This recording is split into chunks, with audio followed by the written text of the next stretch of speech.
గొడవ పడ్డాము, మీరు రండి మామయ్య గారు అని ఫోన్ చేసింది. అమ్మ గొడవలు సాధారణంగా వస్తాయి, చిన్న చిన్న గొడవలు, మీరు సర్దుకోండి అంటే మీరు రండి అన్నది. నేను కళ్ళుకి ఆపరేషన్ చేసుకున్నామ్మా, ఇదొకసారి చేశారు కళ్ళు 2 ఆపరేషన్ చేశాను, మందులు కొడుతున్నాను, నాకు ఇప్పటికే 3 రోగాలు ఉన్నాయి, తిన్నంత తినలేదు, నీకు తెలుసు కదా, నేను రాలేను, ఇక్కడి నుంచి చెప్తాను వినండి.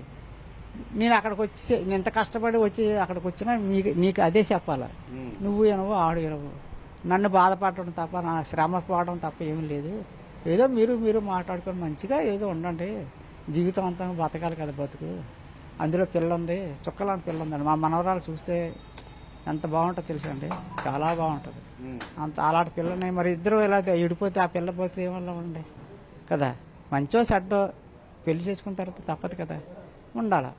మరి ప్రేమించి పెళ్లి చేసుకున్నాడు ఇలా గొడవలు పెట్టకూడదు, ఏదో సమస్య వస్తుంది, సమస్యను పరిష్కారం ఎంత చదువుకున్నారు కదా, చదువుకున్నారు, ఉద్యోగాలు చేస్తుంది, ఆ పిల్ల కూడా అనవసరంగా అంటే ఇప్పుడు మన ఇంటికి వచ్చిన లేబర్ని కానీ పని మనిషిని కానీ ఏమనంటే ఊరుకోదు, ఆవిడ మంచి ర్యాంకులో ఉంది.